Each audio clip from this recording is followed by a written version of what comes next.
Greetings and welcome to Hexed Encountered. I'm Joe. In this video, we will be doing a first look and rules overview for the newly released game Combat Volume 3. This is from Compass Games. And this was a series that the first two volumes were designed by Ross Martell. And this one was actually done by Adam Starkweather. And as you can see here on the box, it is Arnhem, which of course is part of the Operation Market Garden, where specifically in Arnhem, where the British airborne were fighting the Germans at the bridge. So let's flip this over real quick. We'll take a quick look at the back. Okay, so I do have the first two volumes of the series, so I was looking forward to this one. And as you can see, it's a solitaire game of man-to-man combat in World War II. It's the third game in the series of combat games that use the same system. This game introduces the British armed forces into the system and focuses on one of the most well-known, or well-told, rather, moments in the long history of the Britain. I guess that would be the British, maybe, or of Britain. The fight for Arnhem Bridge, players will use the actual British Army forces that fought at the famed bridge and must, there's a couple typos here, and must hold at all costs. It's a standalone game. You don't have to have either of the other two, and you don't have to have experience with it either. So it does use a unique AI, and we'll talk about that, for both intense combat situations and unlimited replayability. So you're going to be standing on the defense against a relentless foe. Can you hold on? Okay, so it does include multiple scenarios from the battle, and they can all be played as a standalone or as part of a campaign where the results from each scenario will influence the next. So this is as it says, a solitaire game of man-to-man combat. So you have individual counters representing individual soldiers. And so just a quick look at what's in the box here. 7 counter sheets, 3 25 by 38-inch maps. That's fairly large. 1 11 by 17-inch map. 2 decks of cards, 1 display mat with an impulse and turn track, 2 player aid cards, a rules booklet, a scenario booklet, 2 10-sided dice, and 1 6-sided die. It is a mid-range complexity. They give it a 4.5 out of 10. Time scale is approximately 90 seconds per turn. Map scale is 10 yards per hex. It is a man-to-man unit scale. It is a one-player game. Suitability for solitaire, therefore, is a 10 out of 10, and the average time to play is 3 to 4 hours. Okay, so let's take a look inside the box here. I would like to point out this box is pretty full. You can see it's kind of won't stay closed. So I'm sure it's packed with stuff. And let's take a look at some of that stuff. So we do have the cards here right on top. Cards are important. The Germans have a deck, and the Allies, in this case the British, also have a deck. And you can see friendly. That would be your forces, of course. This would be the British airborne. And then here we have the German forces. This would be the AI. And you can kind of tell by looking at this, you have a whole bunch of different things that can happen on the card. Based on whether they're in cover and they have line of sight or do not have line of sight, and in the open with or without line of sight. So that's the basis of what drives the enemy actions. Then we also have our bags, as usual. I do appreciate these because I do use them to store my counters usually. Then we have our 2 10-siders, a white and a black, and a 6-sided white die. Okay, then as is usual, Compass includes a plastic bag to keep the booklets and so forth in. This one, as usual, it also has the little warning about suffocation dangers. Okay, so here are our rules of play. This would be the thickest of the booklets in here. We have our series rules. This is excerpts and clarifications for Combat Volume 3. Then we have the player aid cards. So what I'm going, and one of the maps, I believe. So what I'm going to do here, and there's a whole stack of stuff underneath that as well. So I'm going to actually put this aside, and we're going to look at the rules. So I missed the scenario book somehow, but you can see it there. So you have your scenarios here, the series rules. This is an excerpt and clarification for Volume 3. And then the main event, at least in terms of my first looks videos, is the rule book, because I like to look into the rules. Some of my viewers enjoy it. If you don't, you can feel free to skip ahead, of course. But let's take a look at the rule book. And we will start at the beginning with the table of contents. There are 23 numbered items here in the TOC.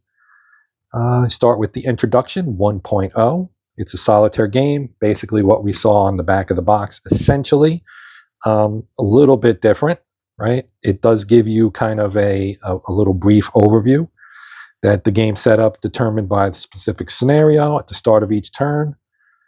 The player plays one card from his hand to the initiative track. This card determines the initiative values for each of the player's friendly teams and may have other effects depending on the card.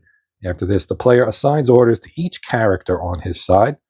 This determines the actions that the character can take this turn. Once the friendly characters have orders assigned to them, the player draws an enemy AI card for each alerted enemy character.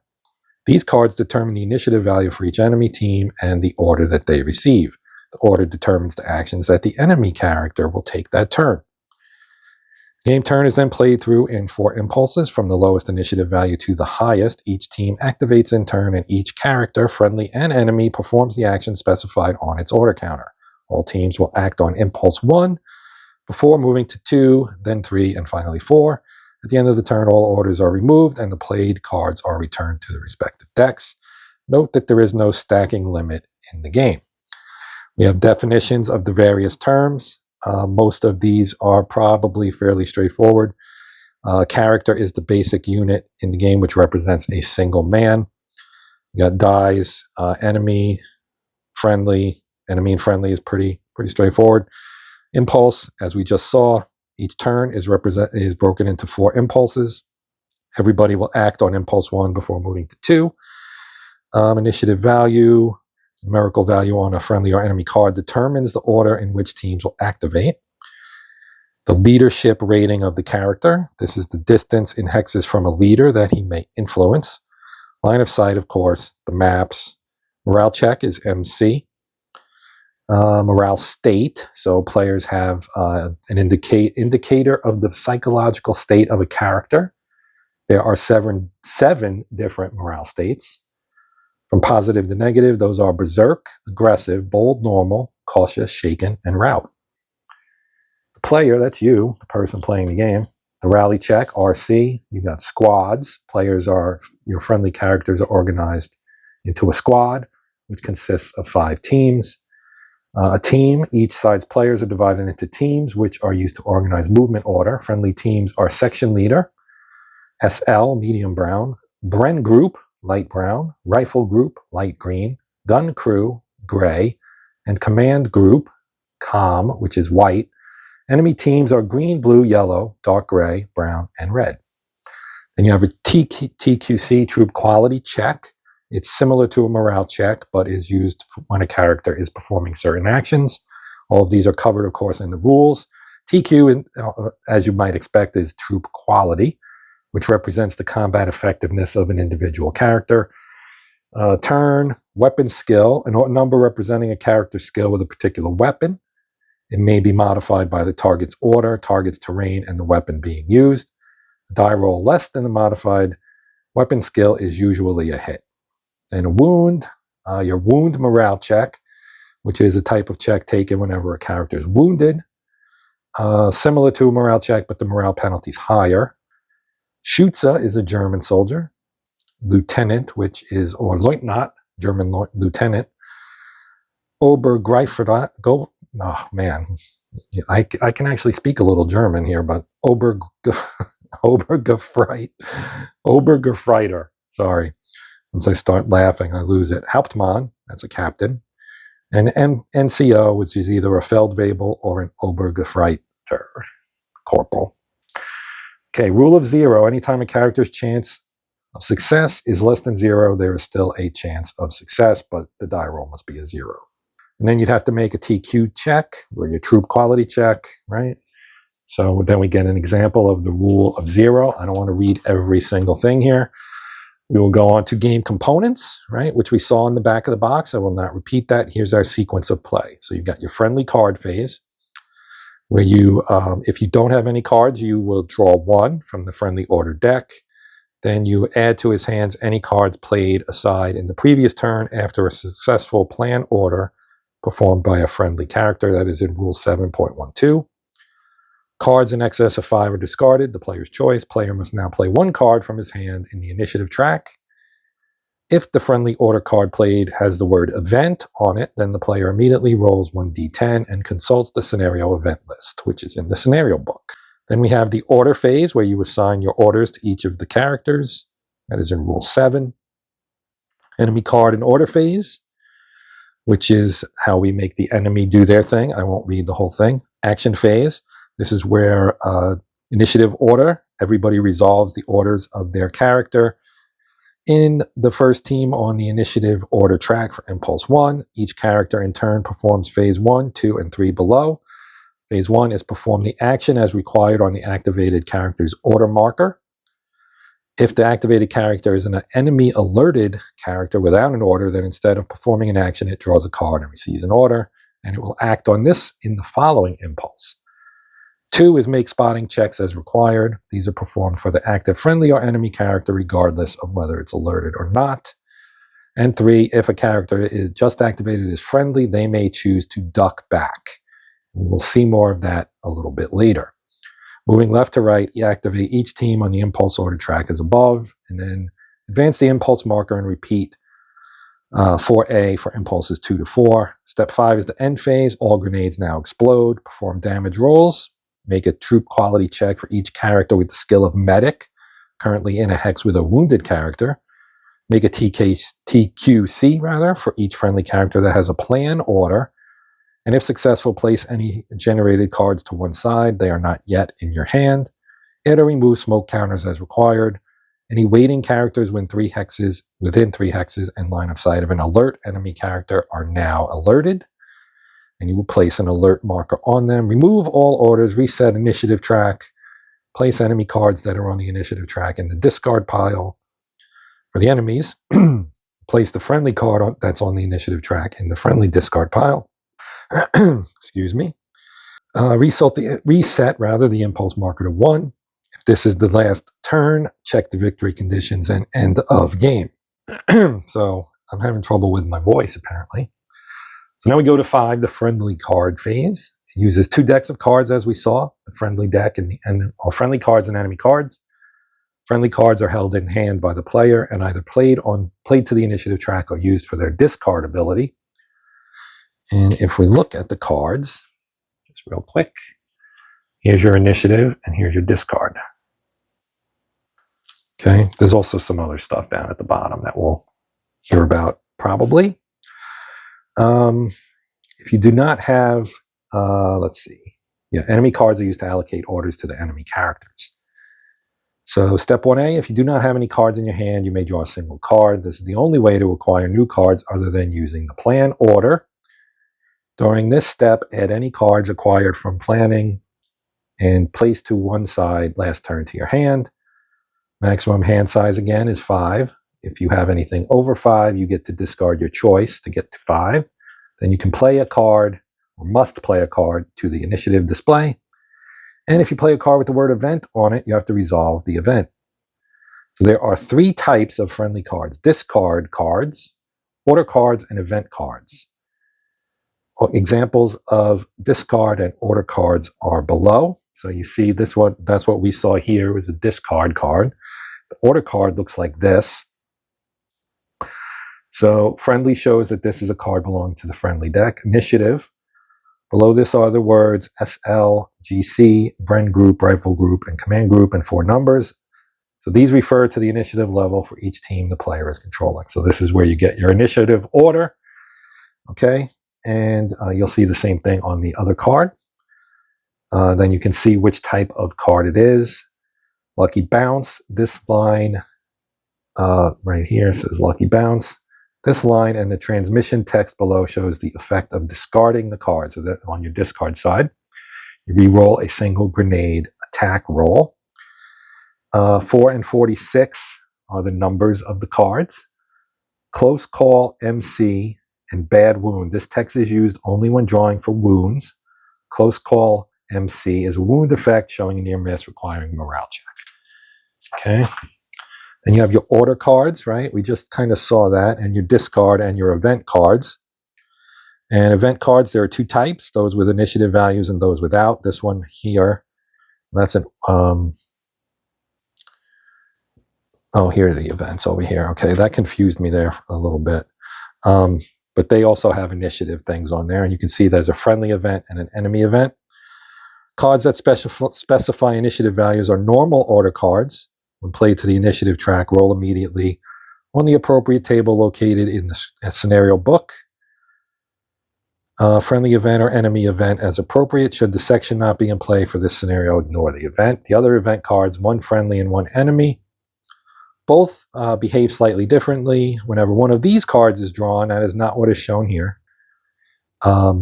Whenever one of these cards is drawn for any reason, start of turn, successful planning, or wound card, pause the game and roll on the appropriate table. Then place the card in the discard pile and shuffle the discard and draw piles together to form a new draw pile. Then draw a replacement card.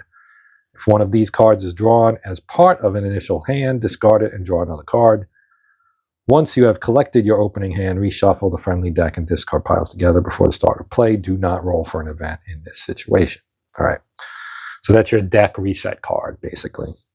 Then we have our markers. Okay, so these are order markers. They have 4 numbers running along the bottom, as you can see. These represent what the character can do on each of the 4 impulses. A 0 in any color, so you see a black 0 here and a red one over here, means the character may not move or fire. It may still spot and duck back as usual. A black 1, such as right here, means the character must move 1 hex during its activation. A blue 1 means the character may move 1 hex, and a red 1 means the character may fire if it has a loaded weapon and a known target in line of sight. Certain orders will specify that a character must fire in a given impulse.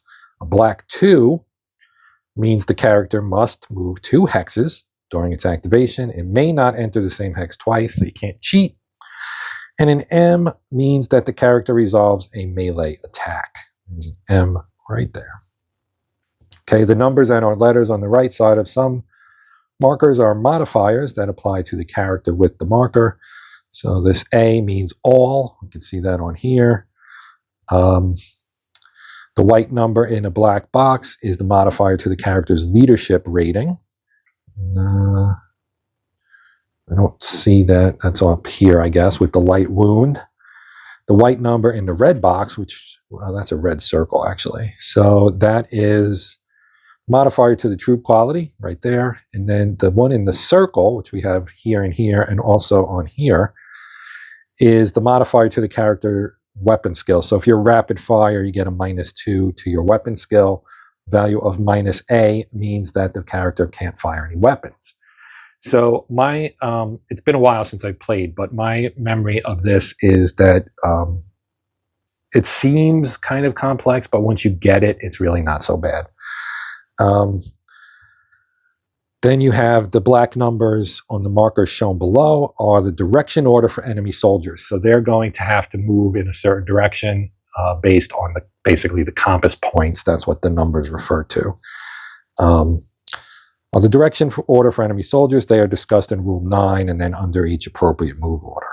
Then we have our friendly order phase and your various orders. So you have aimed fire, which is the most accurate of the fire orders and will be given on many occasions. The order has the number 0101 on it, so you can see that right there. This means on impulse 1, the character does not do anything in the action phase step. And you have to keep in mind that the turns represent 90 seconds, I think, if I remember correctly. So all of this is happening very quickly. You've got 4 impulses that cover those 90 seconds. Then you have rapid fire, which is 1111. And then you have suppressive fire, which is also 1111, but a -2 as well. And a slow suppressive fire has a 0101 on the marker, signifying that the character with this order will fire on impulses 2 and 4 if it has a visible known target.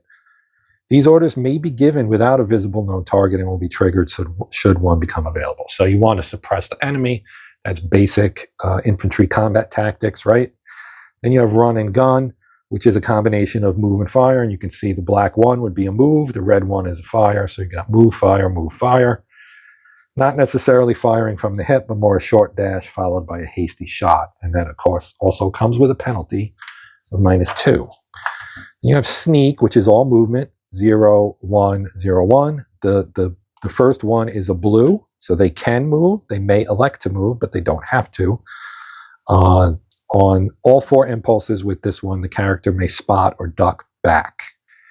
Then we have an evade one, which is again 1111, all black, so that's a must move. And it may spot and duck back as usual. The A on the right side of the counter shows the character with this order is unable to fire. So if you're evading, you can't fire. Sprinting, similar thing, can't fire, but you can move further, and you got a 1, 2, 2, 2. So basically, I think this is getting up to speed, and then you're booking it, right? Then you got charge, which comes with a +1 here, and this has a 112M on it. So again, that's a morale, a melee. I'm sorry. Then I think that's melee, right? In this event, impulse 4. If it enters an enemy hex, it stops moving. If it enters an enemy occupied hex, it keeps. The character must automatically change to duck back. Yeah, must melee any one enemy character in its hex. Okay, and receives a bonus of +1 to its troop quality for the attack. And you can't fire during that order. Then you have grenades. I don't think we'll get into the specifics about the grenades because, again, this is getting long and I don't want it to take forever. You got smoke grenades. You've got a gun and run order, which is like a run and gun but in reverse. Planning. So the plan is kind of a big deal because it carries things over, right? They do nothing. They sit for the thing, but they get to draw cards. And certain characters have a leadership rating. These characters can perform this plan order. A character with this order may not move, but may spot or duck back. At the end of the turn, the player makes a troop quality check for each character with a plan order. For each character that passes the check, the player draws a number of cards equal to that character's leadership rating. Here's an example called Colonel Frost has a leader of 5 right there. As shown by the white number in the black box, if Taylor takes a plan order and passes a troop quality check during step 5C by rolling an 8 or less, then the player will receive 5 cards. These cards are placed to one side until step 1B of the following turn. All right, so you lose your entire turn, but at the end of the turn, before you move to the next one, you're going to have more cards. You've got reload, which does what you would think it does. Medical aid, again, does what you think it does. You have to roll a TQC. Searches, hiding. Then we have rallying and carry drag. So if you have an injured character, another one can carry them in order to receive this. Right. Okay. Duck back. So we've heard duck back a few times. What that does is it's a special order in that it may not be selected, but there are 3 ways this order is placed. Any friendly character may remove its order and replace it with a duck back order at the end of any impulse in which it was active. If a friendly character fails a morale check, its order is immediately replaced with duck back. And if a friendly character is hit by enemy fire, then its order is immediately replaced with duck back, but this does not happen in melee. The next time that a character with a duck back order is activated, it must flip the duck back order to its hide side. So basically that's just kind of going to cover, right? Then you got your explanation of your characters, what all the numbers and everything mean. So we saw this before, just a moment ago. That's his leadership rating. Image, that's a picture of him, his name, of course. Com means he's the command team, as you would expect, since he's a colonel. Then 8 here in the red box, that is his troop quality, which is used for his TQC checks. Then his weapon skills. So you've got your Sten, submachine gun, your grenades, and your pistol. Then tough plus medic. This indicates combined additional skills of tough and medic. Tough enables a character to draw an additional card. So the T means tough. There would be an M if it was a medic, I'm pretty sure, I think. Yeah, and they're double-sided, and they have, this side is the hidden, and this is spotted. And then you have enemy characters, so they also have an image and a name. Well, it's really their rank, so it's not really a name. Then they have the troop quality of it and its weapon skills with the rifle, the Kar 98K, and the grenades. The green indicates his team and his ID number. He's ID number 3 in this case. Each enemy character is double-sided and shows the character is either known or unknown. This would be the unknown side.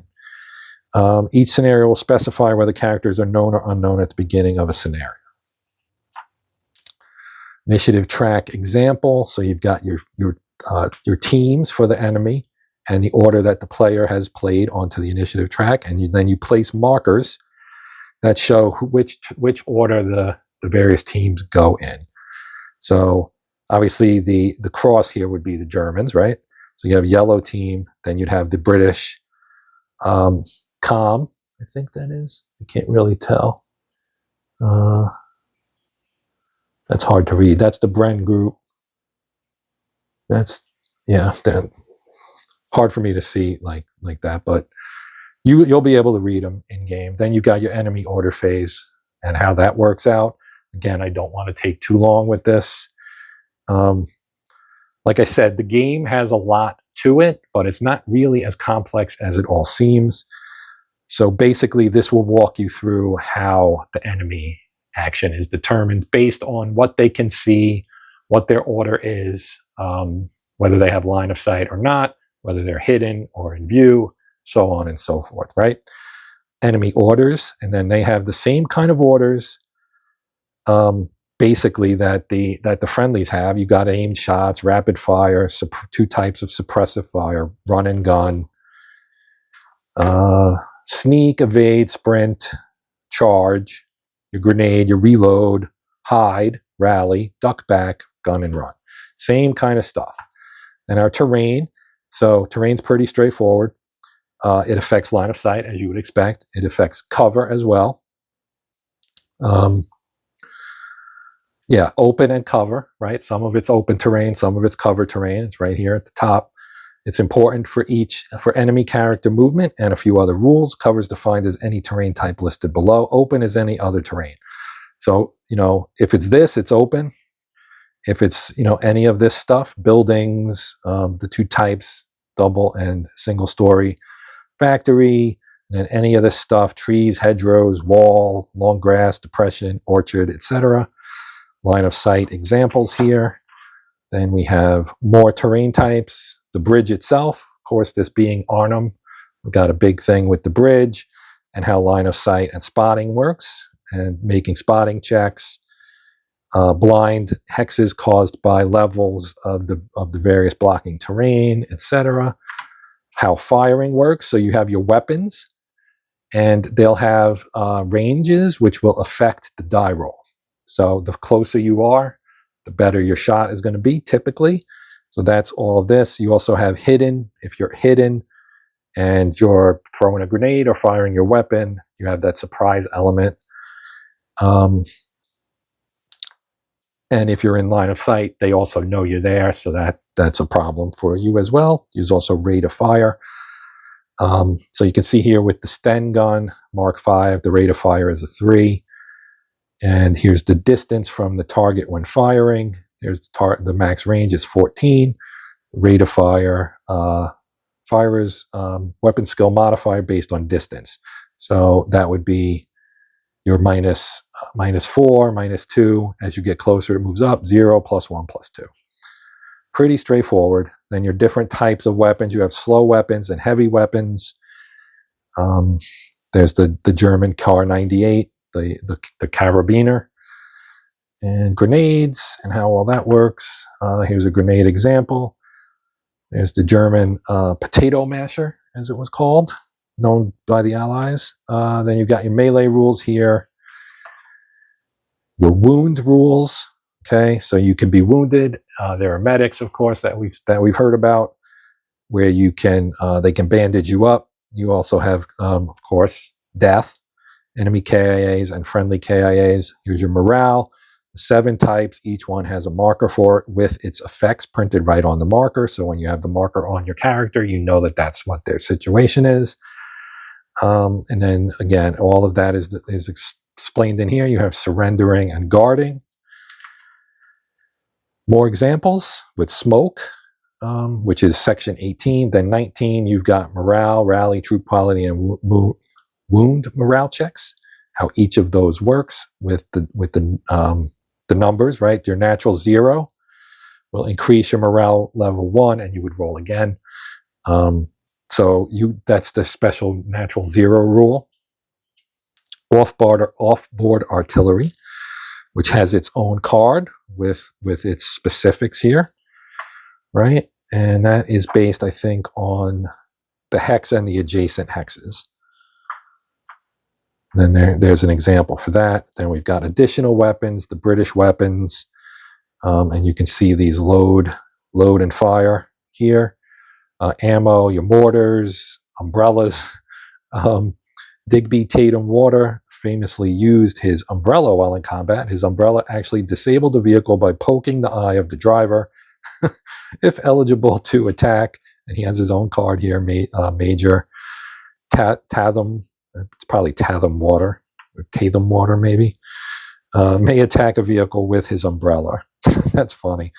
German weapons, you've got your Panzerfausts, and so on. Rules for attacking vehicles and buildings, moving enemy vehicles, no enemy in sight at the start of the move fire.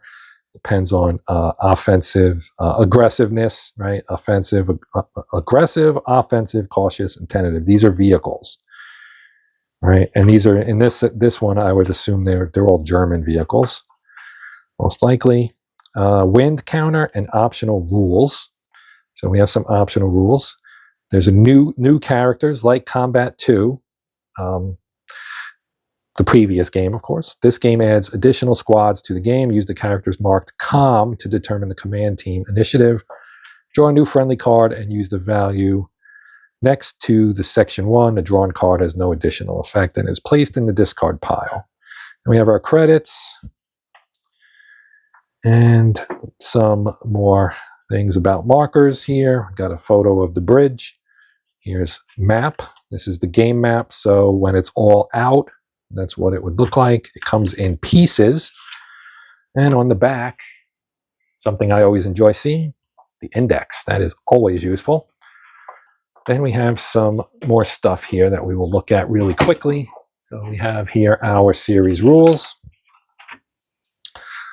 with clarifications from the rule book, scenario movement, and then things for this booklet contains an excerpt from our new series rule book for all combat games, beginning with Volume 4. Volume 4 is going to be the Eastern Front, and that is in development, I believe. And so this gives a sneak peek at the series rulebook with a focus on the extensive movement example. So this is what you'll be getting in Volume 4. So kind of a sneak peek at what's coming up with that one. And we will not worry about that at the moment. And then we have our scenarios. So let's just take a quick look at this. So you've got your British command structure. Then you have your random event table for friendly. Then your enemy event table, general scenario notes, scenario 1. So this just explains, I think, it just explains what everything means. Scenario 1, setting a perimeter. The battalion's approaching Arnhem and has to have the task of securing the Arnhem Bridge for 30th Corps to use to continue the offensive. It isn't known what resistance is expected. You're going to use the West map. No enemy forces start on the map. They all arrive with the random event reinforcements. Friendly forces are the Bren Group and Colonel Frost as the command group. All start in Hex 0102, and then you get more description. Scenario 2, the attempted getaway. Scenario 3, Brinkman's assault. Grebner's attack is 4. Naust's attack is 5. Hummel joins Brinkman is 6. 7 is the end. All right, and we'll get into that when we do some gameplay. Let's take a quick look at our player aids here. So we have, this is just a single card, I think. It looks almost like it folds out, but it doesn't. All right, so this is our anti-tank weapon characteristics. The 6-pounder anti-tank gun, our famous 8.8 centimeter or 88 millimeter flak 41. The Piat, the umbrella, the famous umbrella. The Panzerfaust. On the back here, you have enemy vehicle characteristics. So these are what you would be dealing with, including the Panzer III-H with its armor ratings. And anti-tank effects table, and then your Panzer III-H, its main gun with its range is pretty far. And then your MG34 as well, because it does have the 5 centimeter 50 millimeter KWK 38L42 gun and an MG34, and may fire one only each phase. So you can't fire both weapons. You can only fire one per phase. Okay, then we have here, this is our order and terrain chart. And we have our spotting chart down below. And you got a little Kilroy was here in the corner. That's cool. Check results display. On the back, we have more small arms and explosive weapons characteristics, plus our sequence of play. You can see the indirect fire support from the German 105s, the 3-inch and 81 millimeter mortars for each side. They're the same, basically. Then various other weapons here, both British and German. Okay. Here is the display mat. Okay, so this is your main display. And you'll have your enemy colored squads are right here at the top. Here's your enemy deck and your friendly deck, discard pile, which impulse you're in, the turn track, and your initiative track. So this is where you would put out the counters that would denote your order of initiative. Okay, that is of course single-sided. And then this is the Arnhem Bridge map for our first map look. I'm going to turn it sideways, I guess, so you can see the whole thing a little better. You can see the bridge. This is half the bridge, I guess. And you even have the little shadow on the river there. That's pretty cool. And then let's see. Here we have a whole bunch of maps. Okay, so this would be, I think, yeah, this might require some adjustment here, but let's unfold this guy. Okay, so this is Arnhem Central map. If I have it upside down. So as you can see right here, Arnhem Central map. I probably won't put all the maps out. When I do gameplay, I'll make sure to show, well, maybe I will show it all anyway. So it's heavy cardstock. It's nice and thick. I mean, you'll put it under plastic most likely, or at least I will, to kind of, flatten it out and make it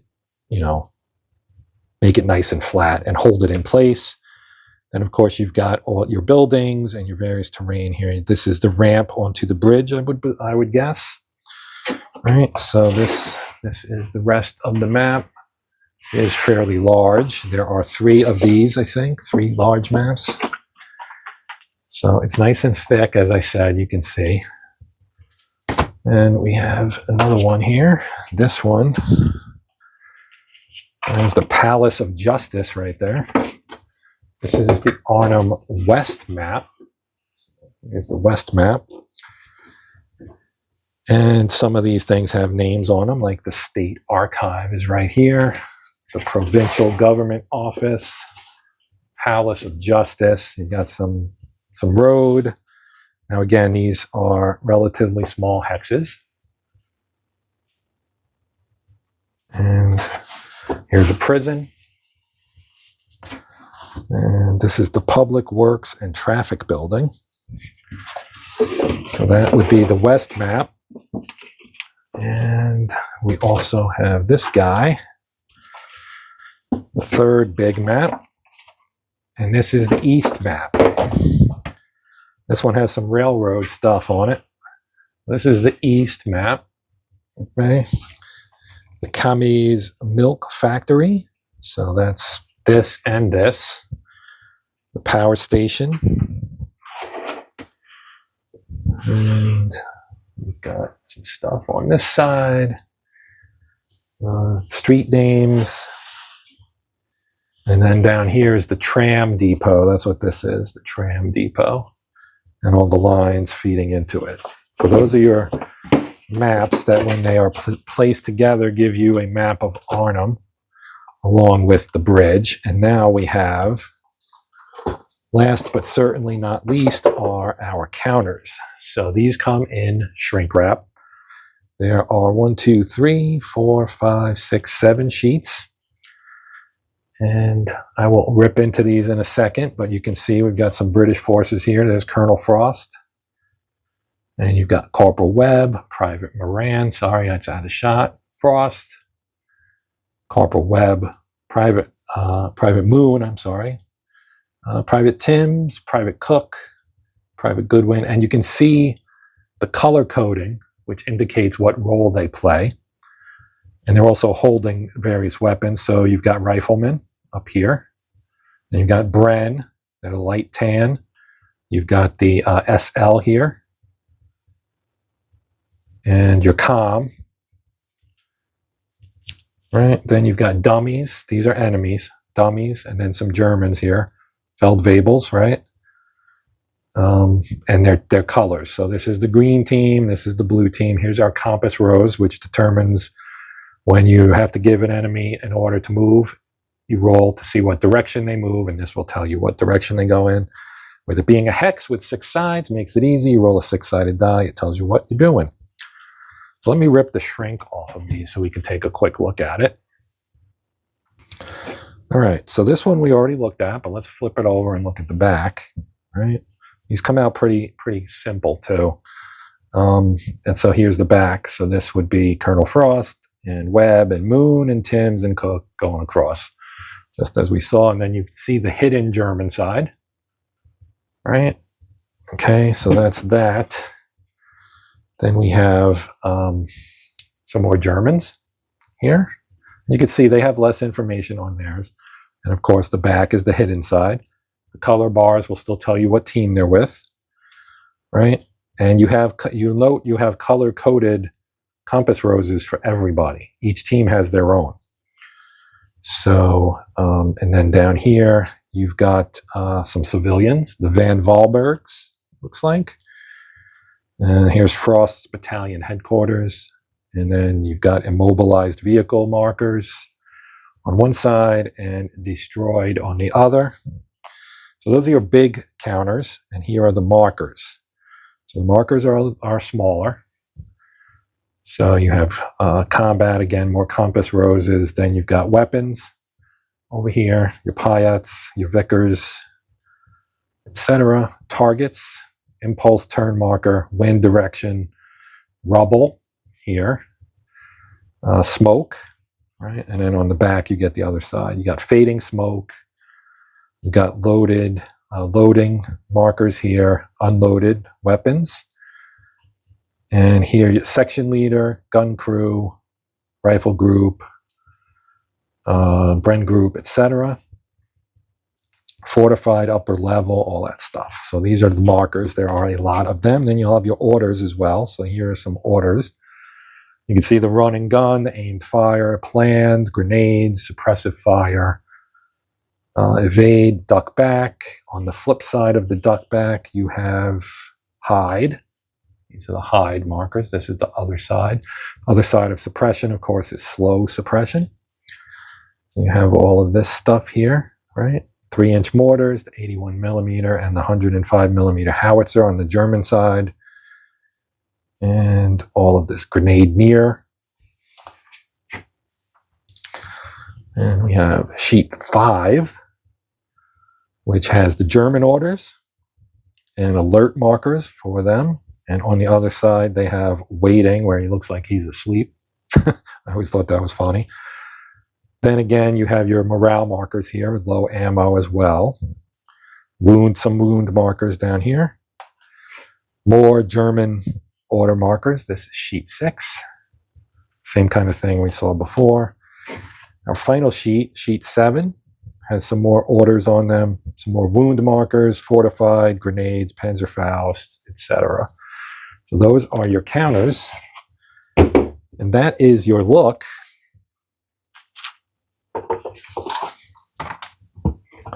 at Combat Volume 3. So, thank you for watching. Please consider liking, sharing, and or subscribing. If you've got comments, any thoughts on Volume 3, any experience with Volumes 1 and or 2, anything you want to say about, any questions you might have, feel free to throw them in the comment section, and I will do my best to get back to you as soon as I can. But other than that, we are done. Now, you may say, well, why did this game jump the line of U-Boat Leader? And honestly, it's a brand new game. U-Boat Leader obviously is not. And I wasn't sure I'd have this yet when I did U-Boat Leader. So this may jump the line only because many people have already seen and played U-Boat Leader, but that is probably not the case for this game, although you may have played Volumes 1 or 2. This is new. We have British forces now, airborne to boot, and a big giant map with Arnhem in it. So this is pretty cool, and I am looking forward to playing it. So that would probably answer your question as to why this one jumped the line. Anyway, that is it. I am done. Thank you again for watching, and until next time, I'm Joe. This is Hexed Encountered, and as always, happy gaming.